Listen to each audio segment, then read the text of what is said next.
आता बघूया कोल्हापूर जिल्ह्यातील काही महत्त्वाच्या बातम्या थोडक्यामध्ये, अर्थातच फास्ट न्यूज।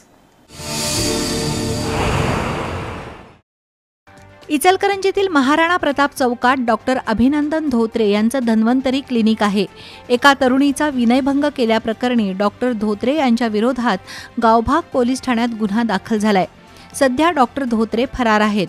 रविवारी संतप्त नागरिकांनी डॉक्टर धोत्रे यांच्या दवाखान्यावर दगडफेक केल्यानं तणाव निर्माण झाला होता। दरम्यान आज समस्त बौद्ध समाजातील नागरिकांनी इचलकरंजी बार असोसिएशनच्या पदाधिकाऱ्यांची भेट घेऊन विनयभंग प्रकरणी गुन्हा दाखल असलेले डॉक्टर धोत्रे यांचं कोणीही वकीलपत्र घेऊ नये अशी मागणी केली।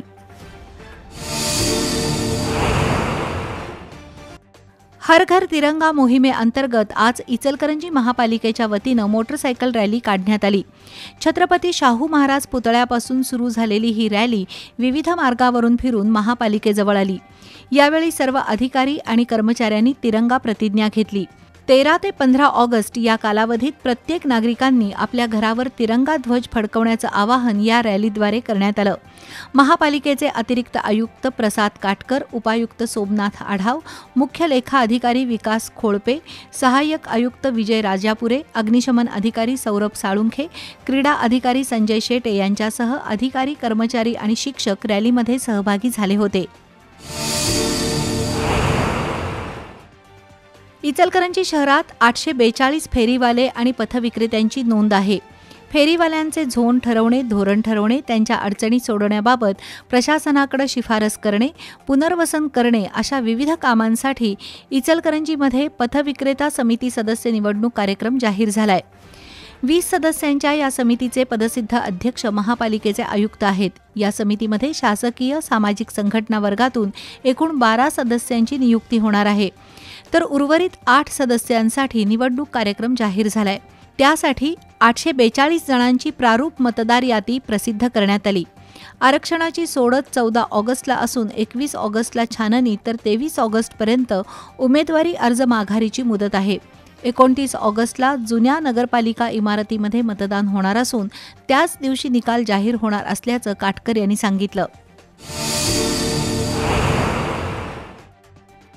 ऐतिहासिक संगीत सूर्य केशवराव भोसले नाट्यगृह आगीत जळून खाक झालं। त्यानंतर सायबर ट्रस्टच्या वतीनं नव्यानं बनवलेलं सभागृह गायक हरिहरन यांच्या गझल कार्यक्रमासाठी उपलब्ध करून देण्यात आलं आहे।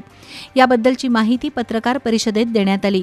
सायबरच्या प्रांगणात नव्यानं बांधलेलं नाट्यगृह 850 आसन क्षमतेचं आहे।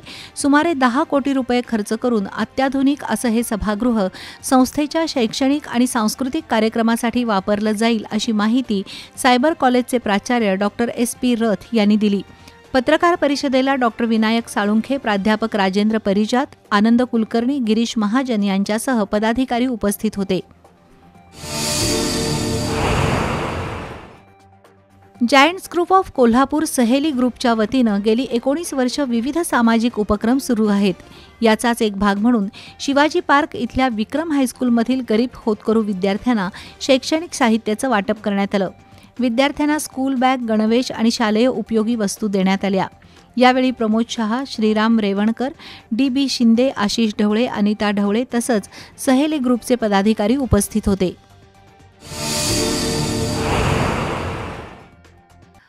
भारतीय जनता युवा मोर्चाच्या पदाधिकाऱ्यांनी श्रावण सोमवारचं औचित्य साधून शहरातील विविध महादेव मंदिरात खिचडी वाटपाचं नियोजन केलं होतं। मध्यवर्ती बसस्थानक परिसरातील वटेश्वर महादेव मंदिरात माजी खासदार निवेदिता माने यांच्या हस्ते भाविकांना खिचडी प्रसादाचं वाटप करण्यात आलं। यावेळी युवा मोर्चाच्या या उपक्रमाचं माजी खासदार निवेदिता माने यांनी कौतुक केलं। यावेळी विवेक वोरा, पारस पलीचा, हर्षांक हरळीकर, कार्तिक देशपांडे, रोहित कारंडे, अनिकेत अतिग्रे, प्रसाद पाटोळे यांच्यासह भाविक उपस्थित होते।